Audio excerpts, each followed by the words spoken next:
vous amenons à Tambacounda. Vous présentez celui qui a fabriqué un hélicoptère artisanal, Mamadou Sow, un maçon qui n'a aucune formation technique en aéronautique ou en mécanique. Pourtant, il y est parvenu. Dans son quartier de Gourel-Amat, il a même réussi à faire décoller l'engin pour son premier test. Une prouesse exceptionnelle, fruit de 4 années d'efforts qui consacrent ainsi l'accomplissement d'un rêve d'enfance. Tidiane Cissé l'a rencontré pour nous regarder. Gourel-Amat, un quartier périphérique de la commune de Tambacounda. C'est dans cette modeste demeure que nous avons rencontré l'homme à l'origine d'une prouesse technique peu commune, la fabrication artisanale d'un hélicoptère.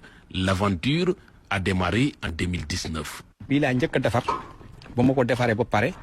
Au départ, j'avais conçu un premier modèle à base de chaîne, mais il présentait trop de défaillances. J'ai donc décidé de revoir entièrement le système pour aboutir à ce nouveau prototype, plus fiable. 4 années de travail acharné pour concrétiser son rêve. L'homme a investi près de 2 millions de francs CFA. Malgré les charges familiales et les ressources limitées, il n'a jamais abandonné.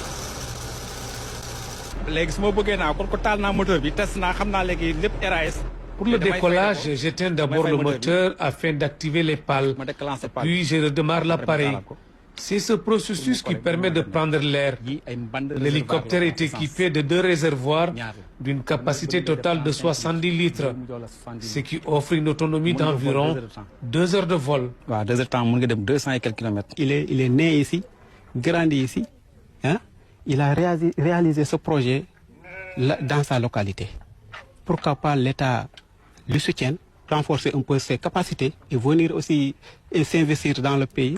Âgé aujourd'hui d'une 50aine d'années, Mamadou Sow est un maçon de métier sans formation en aéronautique ni en électromécanique. Il est guidé par sa seule passion.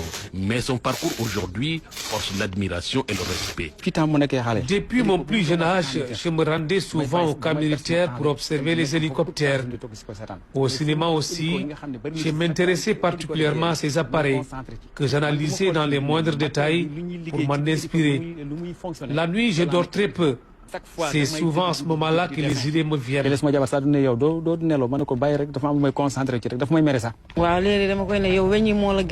Je lui ai toujours reproché de consacrer tout son temps à cet hélicoptère. Quand des visiteurs venaient le chercher, je leur disais qu'il était dans son bureau.